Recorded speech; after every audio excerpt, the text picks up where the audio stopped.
Hello and welcome to Dragnet Live from OTRGold.com. I'm your host, Austin Bach. Thank you for being here. Happy Monday, everybody. I hope you all had a great weekend. My weekend was great. Okay. So if you are seeing the title of this episode as the episode 218, you just need to refresh the page because I scheduled it with the wrong title, or actually lacking a title. And I updated it. So today's episode is actually The Big Ham, which is cool. And it is about, let me tell you, we're detective sergeant. We're assigned to homicide detail. Oh, yeah, I haven't read this one. A young girl has been shot with a 22 caliber rifle. It was reported as a suicide. Our job is to investigate. I don't know why The Big Ham is the title of today's episode. I would have thought it was something about a comedian or something like that. But today's episode originally aired June 28th, 1953. Hopefully, whoever the culprit is brought to justice for this one. Okay, shout out to everybody in the chat. We got Life with Roscoe, Nell, Ronnie, Film Noir Buff, Mary. Going down, Chris. So over it. Tune the News. Dirt Hermit Hobbies. I skipped a little bit here. Paul. Hey, we got a good turnout. Andrea, Dave, Brune, welcome to the stream. Is this your first stream, Dave, or have you been here before? If you're new, tell us where you're tuning in from, please. And we got Jason. Welcome back, Jason. I think that's everybody. So yeah, tell me where you're tuning in from. I'm broadcasting from Seattle, so I'm wearing my Mariners shirt today, my Mariners jersey. This is my Ichiro jersey. I got a Griffey jersey behind me, but not on the wall, but it's in the stack of stuff that's I need to put away. Mariners, for those following baseball, we went to the postseason for the first time in 24 years. And funny enough, I remember the last time they went, the catcher of that team is now the manager of the current team, which is kind of cool. And so you see the same face on TV. You're like, hey, it's that guy again, Dan Wilson. Anyway, they're playing Detroit in the best of 5 series, and we lost the first game Saturday, which was a downer because it was in Seattle. So we lost that one. But yesterday we won. So the series is tied 1-1, but we're not playing tonight. Teams traveled to Detroit, and they're playing the next 2 games in Detroit. So we have, if we win the next 2, which I'm hopeful, we win the series. If not, then they're going to have a game 5 back here in Seattle. So that's we took a little OTR detour into baseball land, but now we're back into OTR. So as I said, if this is your first Dragnet stream, we're here every Monday, Wednesday, and Friday listening to one episode of Dragnet until we have listened to all 310 episodes currently available. And so without further ado, I'm going to share my screen, get today's show started, and then we'll be active in chat. Cool. And if you're watching this from the Old Time Radio Archive channel, you need to go to OTR Gold to participate in chat. So jump over there. You can go to this link in the description, or this link in the ticker down below, otrgold.com, or you can click the link in the description if you're watching from the Old Time Radio Archive. And hope to see you in chat. Okay, here we go.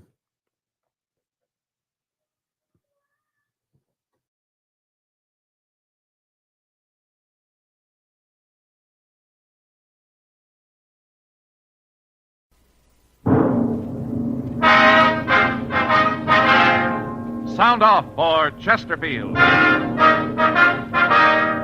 Chesterfield, first with premium quality and best for you. Chesterfield brings you Dragnet.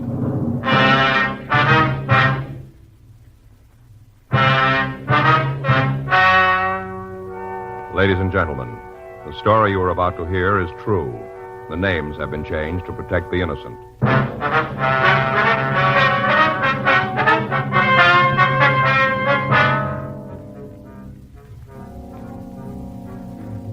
You're a detective sergeant.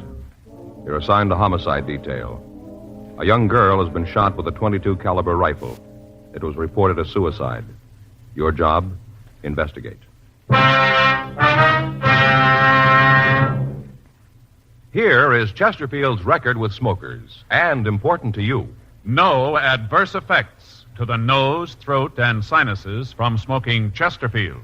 That's the report of a doctor who has been examining a group of Chesterfield smokers for a full year and 2 months as a part of a program supervised by a responsible independent research laboratory.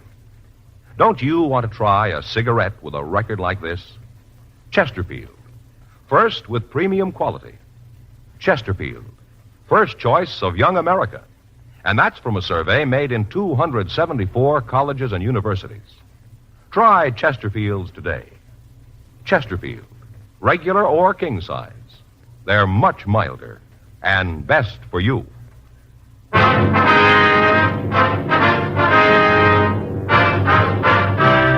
Dragnet, the documented drama of an actual crime. For the next 30 minutes, in cooperation with the Los Angeles Police Department, you will travel step by step on the side of the law through an actual case transcribed from official police files. From beginning to end, from crime to punishment, Dragnet is the story of your police force in action. It was Monday, June 8th. It was warm in Los Angeles. We were working the day watch out of Homicide Detail. My partner's Frank Smith. The boss is Captain Lorman. My name's Friday. I was on my way into the office, and it was 8:03 a.m. when I checked into room 42. Homicide. Joe? Yeah. Back here in the skipper's office. Ray Geesey wants to talk to All you. right. Morning, Joe. Hi, Ray. What do you got? Suicide. Anything on it? Here's the report. Team from the business office went out last night. Get on it right away, will you? Right, Ray. Let's go. Huh? Yeah. Want to check this stuff before we get started? Might as well give us an idea what we got to do. What's the report say there you got?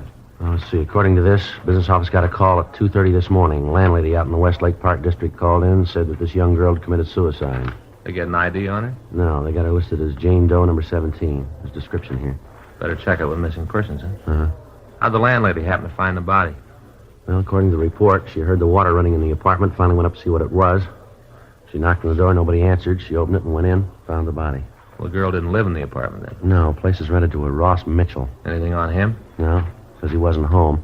He was checked through R&I, no make on him. How about prints on the victim? No go. Checked him out. Nothing on her here. We can send him on to Washington. Yeah. And they found a suicide note. There's a copy of it here. What's it say?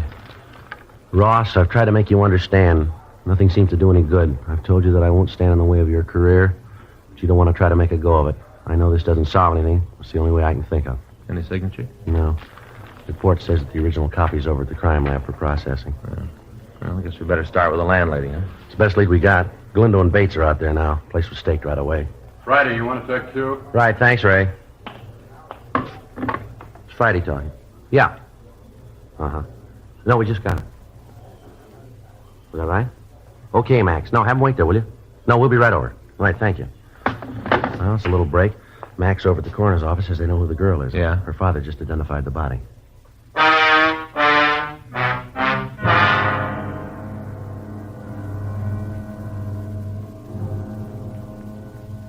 "8:14 a.m. We left the city hall and we went over to the Hall of Justice. We met the victim's father, a Mr. Robert Andrews Paul. He told us that there could be no mistake. The body was that of his daughter, Gloria Z. Paul. The attendant had given him some smelling salts, and after introducing us, he'd left to close off the viewing room. I don't understand why she'd do it. None of it makes sense. When did you see your daughter last, Mr. Paul? Saturday afternoon, that was the last time. I never saw her again. She was gone Saturday night and all day yesterday, is that it? Yeah. You hear from her at all? No. Weren't you worried about her at all? No, sometimes she doesn't come home, stays with a girlfriend, but when I didn't hear from her last night, I got worried, started calling around. She say where she was going when she left? Told me she was going over to see Peggy. Said the two of them were going to a show and that she'd be home for dinner short. Well, who is this Peggy? Peggy Rockwell, a friend of Gloria's. Uh-huh. Have you talked to her? What? I say, have you talked to this Peggy since your daughter disappeared? Yes, I called her last night. I talked to her then. I was most out of my mind. I didn't know what to do. I talked to her last night. She didn't know. Did your daughter know anybody named Ross Mitchell? Ross Mitchell? No, I don't think I've ever heard the name. Why do you ask that? Oh, just wondered. You know something about this you're not telling me, is that it? No, sir, we don't. Well, it must be something like that. You don't just come up with a name like that out of thin air. You got to have a reason. Now, look, I'm a father. I got a right to know. All night sitting there waiting for the phone to ring, calling her friends, thinking she's been in an accident, imagining all kinds of things. If you know something, you should tell me. I've got to know. How am I going to tell her mother? Poor woman's almost dead with worry. She doesn't know about this. All she knows is that the baby's gone, that's all. The baby's gone. Gloria is dead. I don't know what to do. All right, Mr. Paul, try to take it easy. I'm sorry if you got a cigarette. Yes, sir. Here you go. Here, I'll give you a light.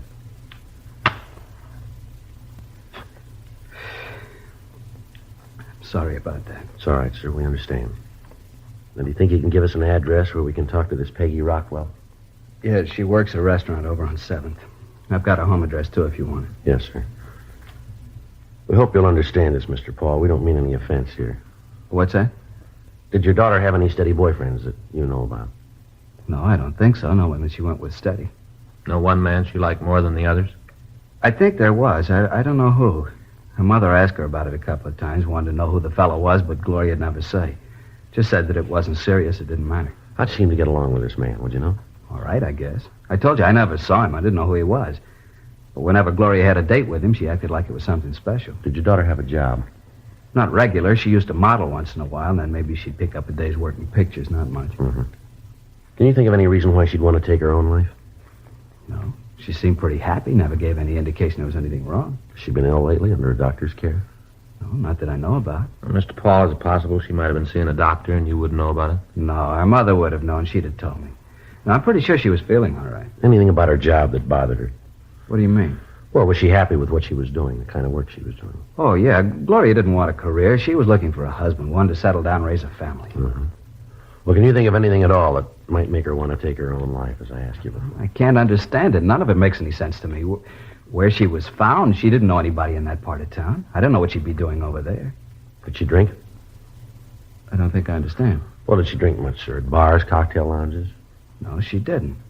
Now, Gloria was a good girl. She didn't drink or smoke. She was a good girl, and I don't understand all this. First this thing with Ross, and now you want to know if she drinks. I don't know what you're trying to get at, but I don't like it. You're trying to make Gloria something that she isn't. She's a good girl, always has been. Just a home and family, that's all she wanted, nothing more. I don't know why you're asking me all these questions. I'm her father. You're the police. It's up to you to find the reason. That's your job. Not to come around and say things about my girl. I'm sorry. We're not saying anything, Mr. Paul. You are, too. You're trying to make me believe that Gloria wasn't a nice girl. Now, I know different. I raised her since she was a baby, gave her all the care I could. I don't know why she'd do a thing like this. You don't? No. Why ask me these questions? Well, sir, you said it yourself. Huh? You're her father.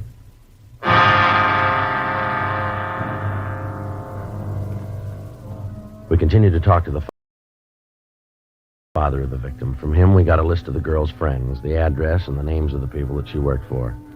While we were talking to him, he was unable to give us any idea as to why his daughter, Gloria Paul, might want to take her own life. He insisted that he didn't know anybody or any one of his daughter's acquaintances named Ross Mitchell. A telephone call was put through to his wife, but she was unable to tell us who the man was. 8:20 a.m. Mr. Paul recovered from the initial shock, and he went home. 8:39 a.m. We drove over to the rooming house where Gloria Paul had been found. On the way, we stopped to call the crime lab to see if they'd been able to come up with anything in the dead girl's effects to help us. Lieutenant Lee Jones at the lab told us that they hadn't finished their investigation yet. 8:50 a.m. We arrived at the house and talked with the landlady, Thelma Keene. It's terrible. Poor little thing. You haven't seen Ross Mitchell yet, is that? No, he hasn't come in. I told the officers last night that I didn't expect him until noon today. Have you seen the girl before? Once in a while, she'd come in with Ross, wait for him, and then they'd go right out. Did you see her last night, son? I told the officers that were here last night that I didn't. Didn't you talk to them at all? Well, yes, ma'am. We have the report they filed, Mrs. Keene, but we'd like to get some additional facts from you.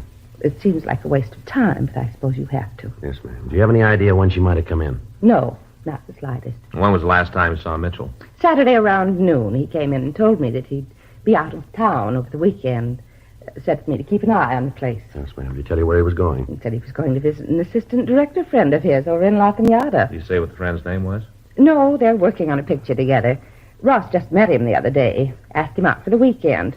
Ross was very good at making friends. Mm-hmm. Do you know where he's working? No, Ross just said it was a sea adventure.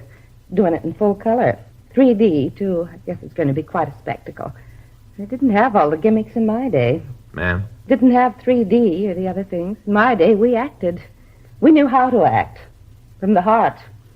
These youngsters are good flack can make a star out of anybody. Oh, things have changed. And here, this one. That's me with the pith helmet. This was made over on Catalina Island. We were shooting a jungle picture. We acted. No doubles for us, real actors. When was this, ma'am? A few years ago. Now, why are you asking all these questions about Ross? Well, the note the girl left was addressed to him. That doesn't mean anything. Just some lovesick girl. Doesn't mean Ross had anything to do with it. How'd you happen to find the body? I went to bed about 10:30. They were running one of my old movies on TV, and I stayed up to see it. You happened to catch it? A thing called The Floods Will Come. Made it over at Catalina. Starred Nick Benton, real movie idol. Here's one of the stills from the picture. Yes, ma'am. Here's the whole company. That's me. And that's Nick with the puttee. He'd put on a little weight. I remember he had to do road work while we were there to trim down. Held the company up for a week. A grand picture. They didn't do it right on television, though. Looked a little corny. I guess the way they ran it through the machines. You know, we all looked pasty. Even Nick. Yes, ma'am. Would you go on, please? Well, after I saw the rest of the picture, I went up to the kitchen, got a bowl of shredded wheat to eat in bed, came back to the bedroom, and I heard this noise. What noise was that, ma'am? Like somebody was running water in one of the taps. Went on and on. Pretty soon it started to bother me. I couldn't understand it. Finally, I went up to see who it was. Noise came from Ross's apartment. I'd knocked, but there wasn't any answer, so I unlocked the door and went in. I thought something was wrong. And that's when I saw her. I see. She was lying on bed. Right away, I called the police. Before you went up, did you hear any other noises? Any sound of a struggle, anything like that, maybe? No, just the water running. Well, how about the shot, ma'am? You hear that? No, I didn't. A lot of shooting in the picture I was watching. Did you touch anything in the room? No, I turned the lights, but that's all. The room was dark when I went in. Just turned on the lights, and then I called you. According to our report, there wasn't any purse found with the body. Did you see one when you went in there? I didn't. But if I had, you'd gotten it. What are you trying to say? That I stole her purse? Is that what you're trying No, to say? ma'am, that's not what we're trying to say. Better not. I've got a reputation in this town. I know a lot of big people. I'm not going to have you come in here and call me a thief. Well, we didn't mean to offend you, ma'am. Who has a key to Mitchell's place besides him, ma'am? No one. He's got the only one. I don't like a lot of keys to the rooms out. I tell all the tenants that. Have you got any idea how the girl might have gotten into the room? No. Do you know who the gun belonged to? Yes, it was Ross's. You pretty sure about that, are you? Yes, I saw it when he moved in. Commented on it then. He said that he'd had it since he was a kid. Kept it out of sentiment. What's this all about, anyway? You seem to think that there's something wrong. Is that it? No, ma'am. It's just that in things like this, we have to make a complete investigation. You can understand. Oh, well, I want to do all I can to help you, but I do have an appointment. If there's nothing more you want, I'd like to be going. That's all right, Miss Keene. If we want to talk to you, we'll be able to reach you here. Yes, right here. We'll give you a call to tell you about the inquest. Am I going to have to be there? Yes, ma'am. You and Mitchell. Why him? Well, it was his apartment, ma'am. But he didn't have anything to do with Well, it. maybe so, ma'am, but he'll still have to be there. It's not fair. A thing like this can ruin him. By the time the papers get through with it, he'll be finished. It can ruin his career. He doesn't know anything about it. He won't be able to tell you anything. You're wrong there, ma'am. Huh? He's got a lot to explain.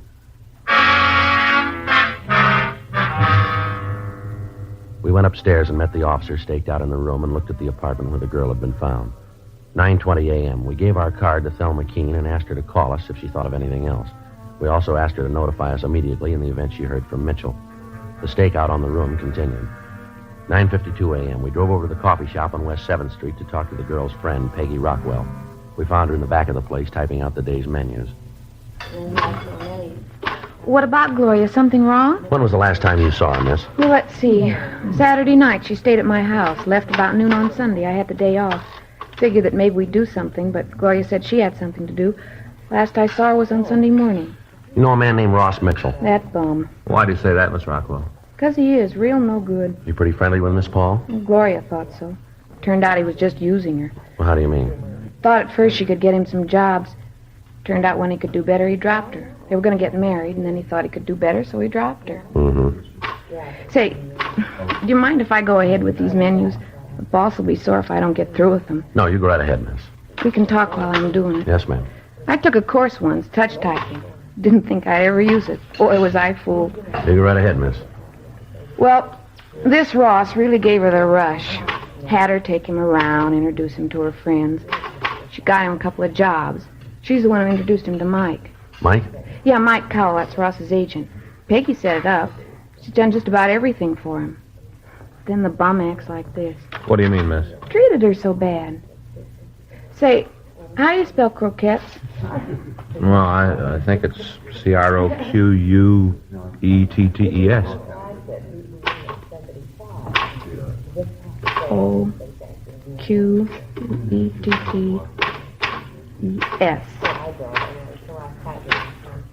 Turkey. They had roast turkey last night. I don't understand how people can eat them, but we sure sell a lot of them. Did Miss Paul say she was going to see Ross over the weekend? Yeah. She said she had an appointment with him Sunday. Said she'd called him and set it up. You know what time? No, just said she wasn't going on like this. Had to be straightened out. Mm-hmm. I don't blame her. She's told her friends they were going to get married, and at the last minute, Ross would back out. Her family know about Ross? No. Father didn't mind her doing a little work in show business, but he didn't want her to marry anyone in it. She thought that if they just got married, then the family'd understand. Joe. Yeah. I'll call the crime lab, see if they've finished. Yeah, fine, thanks. How'd Miss Paul and Mitchell seem to get along, ma'am? What do you mean? Well, did they have any arguments or disagreements, would you know? Not often. Most of the trouble they had was about getting married. Ross kept saying that it wouldn't do him any good to be married now. He thought that it might hurt his career. That's all he thought about.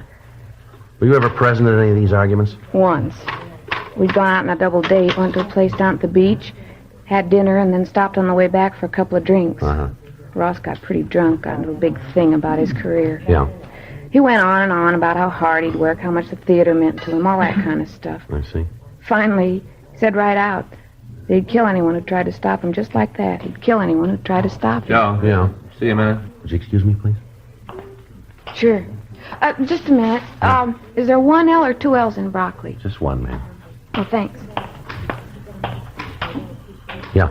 Just talk to Lee Jones. Yeah, did he finish up? Yeah, something's wrong. What's that? He thinks the girl was murdered.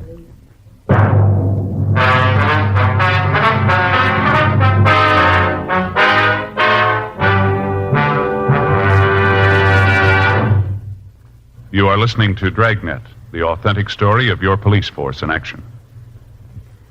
Years ahead of them all. Chesterfield is years ahead of all cigarettes. Chesterfield quality is highest. Here's the proof.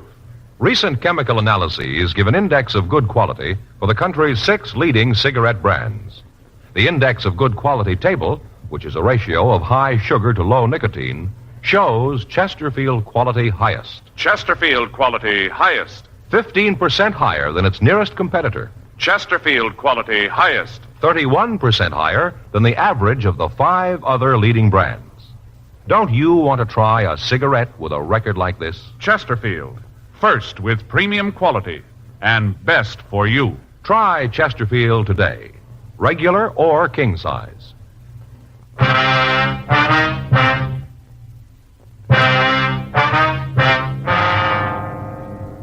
10:37 a.m. We drove to the crime lab and talked with Sergeant J. Allen. He told us that when they checked for powder burns on the body, they hadn't found any.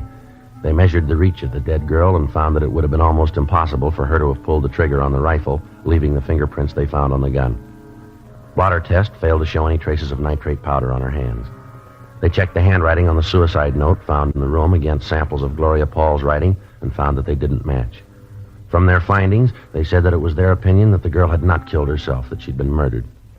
We went back to the city hall and got out a local and an APB on Ross Mitchell. We called the landlady of his rooming house. She hadn't heard from him. 12:30 p.m., we went back to the rooming house and relieved the stakeout.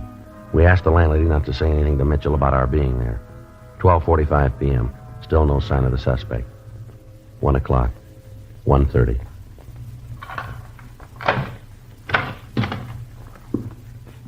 Who are you? What are you doing in my place? Come on in. Who are you? Police officers, come on in. Close that door. Put that suitcase down. What's this all about, anyway? What have you guys been doing here? The place is You all Ross torn up. Mitchell? Yeah, why? You know a girl named Gloria Paul? What's she got to do with it? You know her? Yeah, I know her. When's the last time you saw her? Say, what's this all about? What's all these questions? When was the last time you saw Gloria Paul? Friday night, I guess. Don't you know for sure? All right, Friday night. You haven't seen her since? I told you, the last time was Friday You night. didn't see her Sunday? No. Where were you Saturday and Sunday? Out of town. Where? La Can you Cañada. prove you were there? Why? Can you prove you were there? I don't like all this. You guys coming in here asking a lot of questions. What are you trying to prove? Who are you staying with? A friend of mine. What's his name? I'm not going to have him dragged into this. You haven't got any choice. That's what you say. You haven't told me what this is all about. I'm not telling you anything till you tell Now, me. you look, Mitchell, understand this. We're not here to pass the time of day. You better come up with some answers quick. Now, who are you with? Friend of mine, guy named Sid Austin. What's his phone number? You going to call him? We got to check your alibi. Oh, what's his number? Won't do any good to call him. Thought you said you were there. I was. Then we got to call him. Well, he won't be able to tell you anything. He wasn't there. He just let me use his place. There wasn't anybody there. Who's got a key to this place besides you? You mean here? That's right. Nobody. You got the only key, huh? That's right. The landlady's got one, just the two of them. You got any idea how somebody else could get in here? No, why? How well do you know Gloria Paul? What's she got to do with it? How well do you know her? We used to go together. Anything serious between you? She thought we might get married. How'd you feel about it? I don't think that's any of your business. Maybe it is. How'd you feel about it? I liked her. She was a nice kid. Nothing more? No. Now, you look. I think it's about time you told me what this is all about. Something to do with Gloria. Is that it? That's right. What? She's dead. Huh. Oh. May I please have a cigarette? Yeah. Here. Here's a match. Thanks. How'd it happen?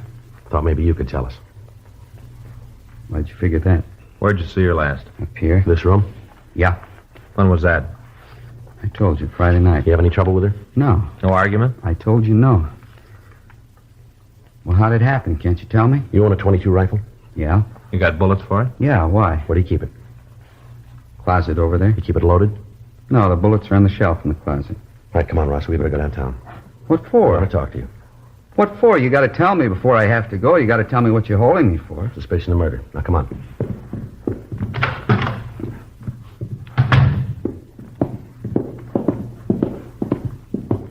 Where are you taking him? Downtown. Why? We want to talk to him. You didn't have anything to do with it, did you, Ross? I don't even know what this is all about. All I know is that Gloria's dead. She killed herself in your room. What? In your room, Ross. It was suicide. Well, they're arresting me for murder. Oh, you can't do that. Ross didn't have anything to do with it. It was suicide. That's what you said. All right, come on, Mitchell. Well, you can't do that. It was suicide. You want to take him out the car, Frank? Yeah. Come on. You can see that you're making a mistake. He didn't have anything to do with it. He's going to have enough trouble with that girl killing herself in his apartment. You can't arrest him for murder. It was suicide. What are you trying to tell us, lady? What? Something you want to say here? No, you're making things up. All right, let's go. Yes. Yes, go ahead. Take him. Go ahead. He wants to be a star. Let him. Go ahead and take him and serve him right. The way he treats people. I tried to help him. God knows I tried. Got him to meet a lot of important people, a lot of contacts. You think he was interested? You bet he was.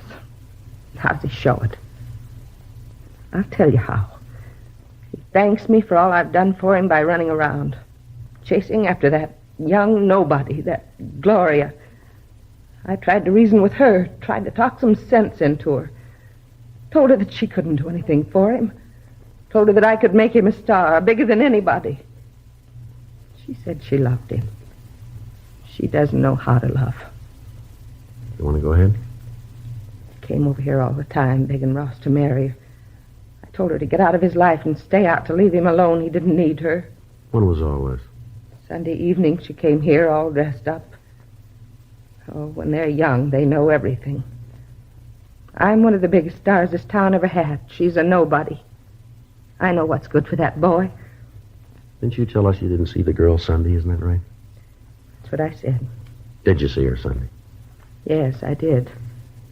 She wanted me to let her into Ross's apartment. I told her he wasn't there. She said it didn't make any difference. She'd wait for him.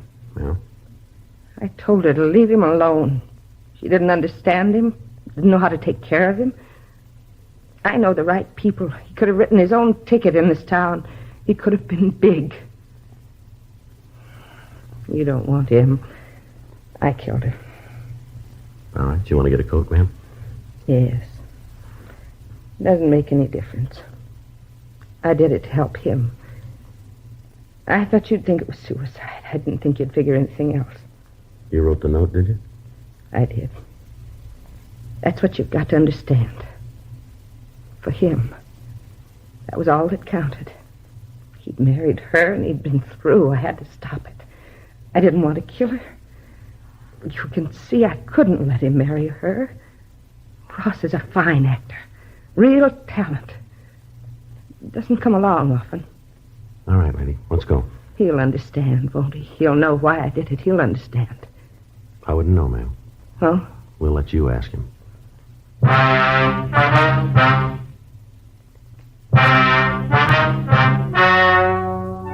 The story you have just heard is true. The names were changed to protect the innocent.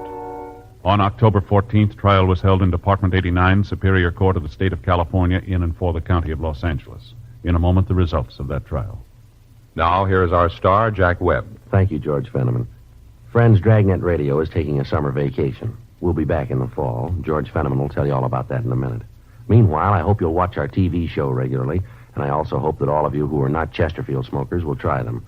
I like to feel that when we resume broadcasting in the fall, every one of you will have switched to Chesterfield. You'll find they're best for you. And, of course, when you go on that vacation this summer, be sure to take along a couple of cartons, will you? Chesterfield. And we all hope you have a very pleasant summer.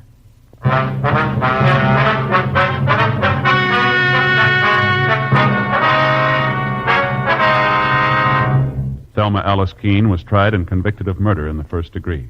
She was sentenced to life imprisonment in the California Institute for Women, Corona, California.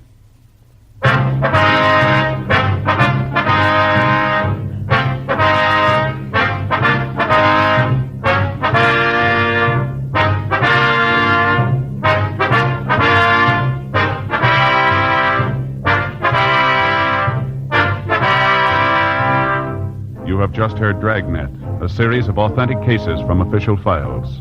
Technical advice comes from the Office of Chief of Police W.H. Parker, Los Angeles Police Department. Technical advisors, Captain Jack Donahoe, Sergeant Marty Wynn, Sergeant Vance Frazier. Heard tonight were Ben Alexander, Virginia Gregg, Vic Perrin. Script by John Robinson, Ben Alexander. Music by Walter Schumann. Hal Gibney speaking. For a million laughs, tune in Chesterfield's Martin and Lewis show, Tuesday on this same NBC station. And sound off for Chesterfields, either regular or king size. You'll find premium quality Chesterfields much milder. Chesterfield is best for you. By special request, Dragnet is being sent to our servicemen and women all over the world. Chesterfield has brought you Dragnet, transcribed from Los Angeles. Tonight, ladies and gentlemen, Dragnet leaves radio for the rest of the summer. We'll be back early in September. Watch then for our return. Check the radio listings of your newspaper for the day and time. Please note, however, that if Dragnet is seen on television in your community, it will continue throughout the summer.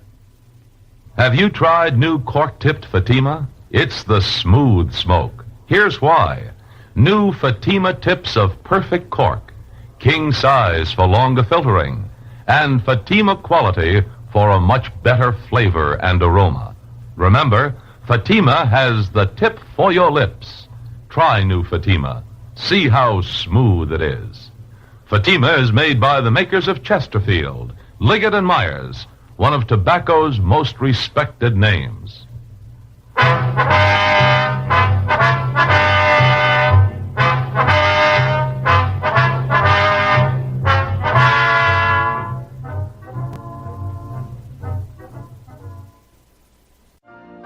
You've been listening to the OTR Gold Network. Find more classic radio at otrgold.com.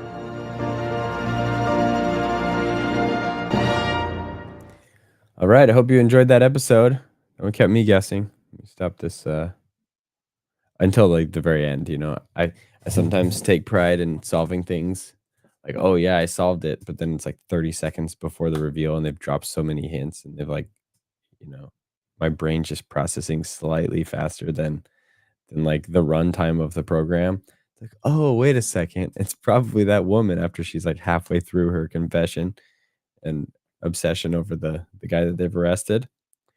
But still, I called it right, 30 seconds ahead of time, so I'm gonna count it. Let's see. There's something here in the chat I wanted to bring up. Oh, this one. So at the very end, they were talking about Dragnet going on break for the summer. And I commented, Newsflash Friday, like the end of summer already. We're in the fall. But then Roscoe says this. Let me try and find it. Sometimes I can see the comment over here on YouTube, but then I have to like find it in this other thing, and sometimes I have to scroll around and find it again, so I can feature it here. I thought it was autumn. Well, autumn and fall are synonyms, right? Or is autumn specific to some like transition period right at the beginning of fall? I always thought it was the same, and I think that's the correct answer. But then why do people say autumn? Why do people say fall instead of autumn? Or is that a regional thing? Because around here, I feel like people say fall. Uh, and if it's not regional, and if fall is more popular, I would guess because it is easier to spell. That would be my guess.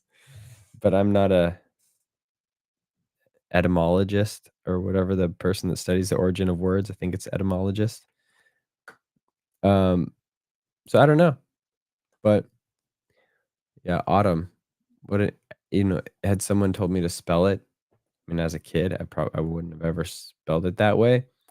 And then, but then my name starts with the AU. And the only cool thing, I mean, I do like my name, Austin, but the thing that's the coolest thing about it, like to get that sound, the ah sound using AU, is because then you can make your name with gold on the periodic table, because the periodic table, the element of gold, the two letters for it are A and U.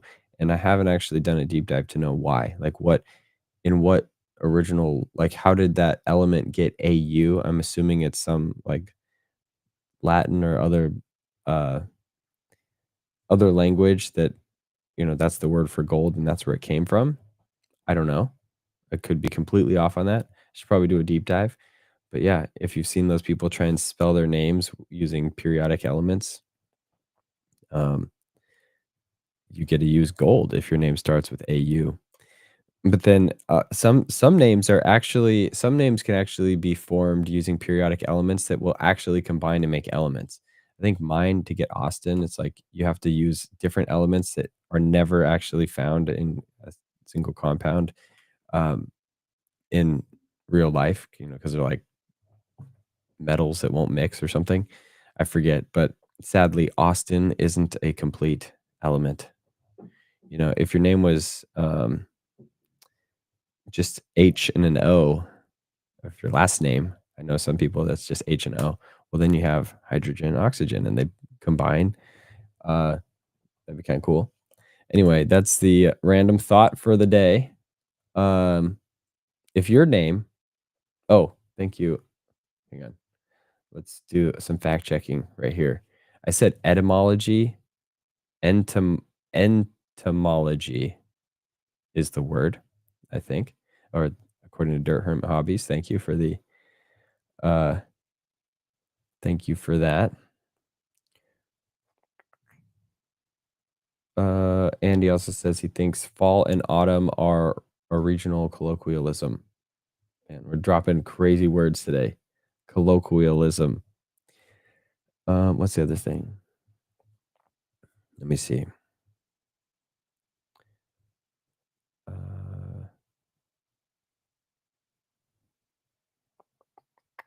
What's the Wednesday episode number? It should be 211. I'm not seeing Element Austin is your allure. Okay, awesome. Well, I'm all caught up on that. Thank you all for staying for the show, for participating in chat, and staying after for these random thoughts coming out of my head. They kind of go all over the place. So we talked about the periodic table today. Anyway, hope you have a great Monday. And what I didn't address at the beginning, sorry for the snafu on Friday with the failed classic movie night. I was getting blocked with uploads that were available other places, so I need to get ahead of that. I'm going to try and upload some today just to test that, like, hey, YouTube is okay with this video being up there. And then I'll do an intro to whatever film I can get up, and then we'll do that on Friday. So our classic movie night in October is going to be on the second Friday of the month, not our normal first Friday of the month. So my apologies, but hope to see you there Friday for that. And wish you all a great Monday, great start of your week. Go get after your goals and be safe, be happy, be good. Until Wednesday. Ciao.